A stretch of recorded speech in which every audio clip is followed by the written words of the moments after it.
In this tutorial, I'm going to show you how to make this multiple stroke effect within Cavalry. This can apply to shapes and text. I'm going to specifically show you how to do text because there is a bit more of a trick to it. These are the steps that I'm going to create to do it. This is the one that we are going to be creating. I'm not covering animating colors or anything in this one today. Let's jump in. Alright, so I've got a composition open. I've got a background shape already in my scene, and the first thing I want to do is create a text layer, and I'm just going to click here and I'm going to type in multiple strokes, center this up and leave it there. Now I'm not going to bother with color or anything like that for now. You don't have to either, but what you do need to do is make sure that this is the exact words that you want it to say. Because I'm basically going to make this uneditable.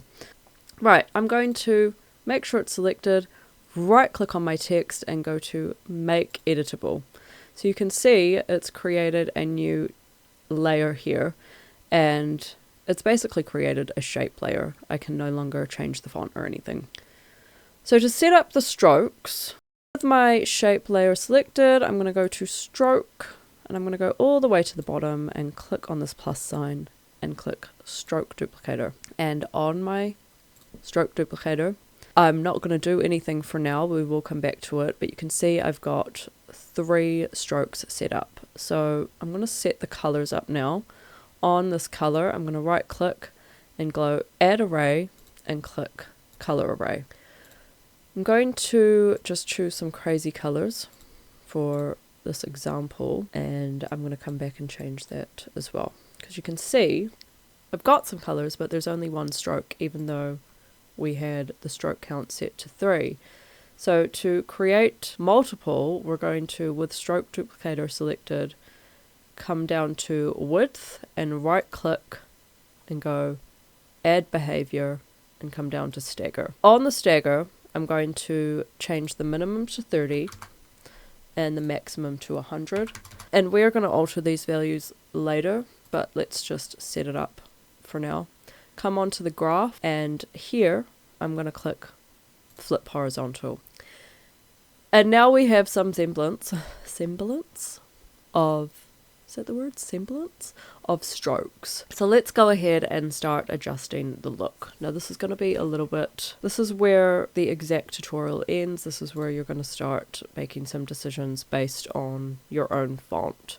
So I think what's happened here is these crazy spikes have happened because I'm using quite a sharp font.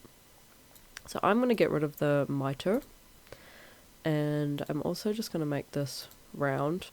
I'm going to bring the mitre limit to 0, which I might not even have to do if I've not got a mitre.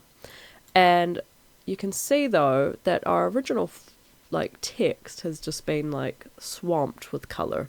And to fix that on a line, I'm going to change this to outer. So now it's starting to look a little bit like the example, and I'm going to go back to my colour and change this to black and white. I'm going to get rid of that one.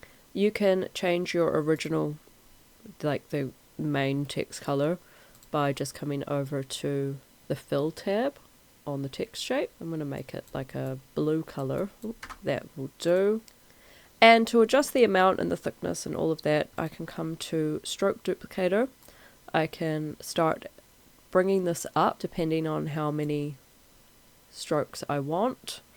I can come to the stagger and start bringing this up or down, for example. Yeah, you basically just adjust these bits until you're happy. You can, of course, animate these as well, just by adding in a keyframe, for example. Yeah, it's got a lot of license for your creativity, I suppose. One more thing that I did in the thumbnail, just if you want to create the effect exactly. In the thumbnail it was kind of grainy, so all I did for that is on this text shape I just added a grain filter. I don't think I even edited it at all. Okay, these were the settings I have, just if you wanted to know them. You can, of course, just adjust the rotation on your text shape as well. That is all for this one today. I will see you in the next one. Bye!